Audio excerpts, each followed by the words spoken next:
മക്കളെ വസ്ത്രമൊക്കെ അലക്കി. മക്കൾ വലുതായപ്പോ വിചാരിച്ചു നമുക്കൊരു ആശ്വാസം വരും. അപ്പൊ പേരക്കുട്ടികളുടെ വസ്ത്ര കൂമ്പാരങ്ങൾ കൊണ്ടുപോയിട്ട് അങ്ങോട്ട് ഇട്ടുകൊടുത്തു. ഇതും കൂടി അലക്കിക്കോ. ഒരു കാശും കൊടുക്കാതെ എല്ലാം അലക്കുന്ന ധോബി, മലയാളക്കരയിലെ അമ്മ. അവളെല്ലാം അലക്കും. ഏത് അടിവസ്ത്രവും. മടുപ്പ് പറയൂല.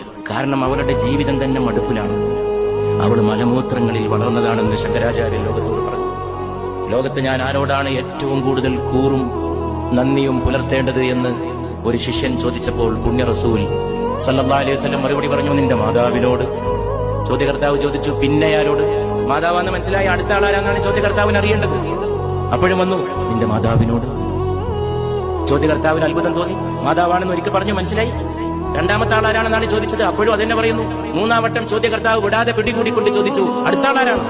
Who is the next? നിസ്സംഗനായി മുഹമ്മദ് നബി സല്ലല്ലാഹു അലൈഹി വസല്ലം മറുപടി നൽകി, നിന്റെ മാതാവിനോട്. അത്ഭുത പരതന്ത്രനായ ചോദ്യകർത്താവ് നാലാമതും ആവർത്തിച്ചു, പിന്നെ ആരോട്? പ്രവാചക തിരുമേനി പറഞ്ഞു, നിന്റെ പിതാവിനോട്.